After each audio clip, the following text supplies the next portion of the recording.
નમસ્કાર, આજના સમાચાર એન્કર પ્રાચી સાથે।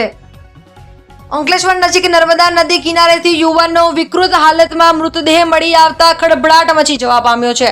મૃતક યુવાન ઝઘડિયાના ગોવાલી ગામનો રહેવાસી હોવાનું બહાર આવ્યું છે।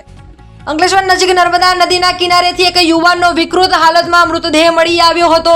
સામાજિક કાર્યકર ધર્મેશ સોલંકી અને તેમની ટીમ દ્વારા ભારે પ્રયત્નો બાદ મૃતદેહને નદીમાંથી બહાર કાઢવામાં આવ્યો હતો। મૃતક યુવાનની ઓળખ ઝઘડિયા તાલુકાના ગોવાલી ગામના રહેવાસી માર્વિન પટેલ તરીકે થઈ છે। પ્રાપ્ત માહિતી મુજબ માર્વિન પટેલ બપોરના સમયે નર્મદા નદીમાં નહાવા માટે ગયો હતો, ત્યારબાદ તે પાણીમાં લાપતા બન્યો હતો।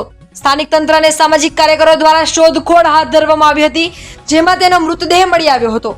નોંધનીય છે કે છેલ્લા 2 દિવસમાં નર્મદા નદીમાં ડૂબી જવાના 2 અલગ-અલગ બનાવોમાં 2 લોકોના મોત થયા છે, જેને લઈને તંત્ર દ્વારા નદી કિનારે સુરક્ષા બાબતે વધુ તકેદારી રાખવાની અપીલ કરવામાં આવી છે।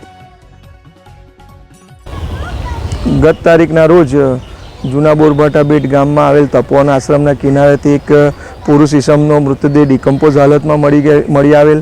આજરોજ પણ એક યુવાનનો મૃતદેહ નર્મદા નદીના ગોલ્ડન બ્રિજવાળા કિનારેથી એક સડેલી હાલતમાં એક મૃતદેહ મળી આવેલો છે। એમ કરીને 2 દિવસની અંદર 2 મૃતદેહો નર્મદા નદીના કિનારેથી મળી આવેલ છે।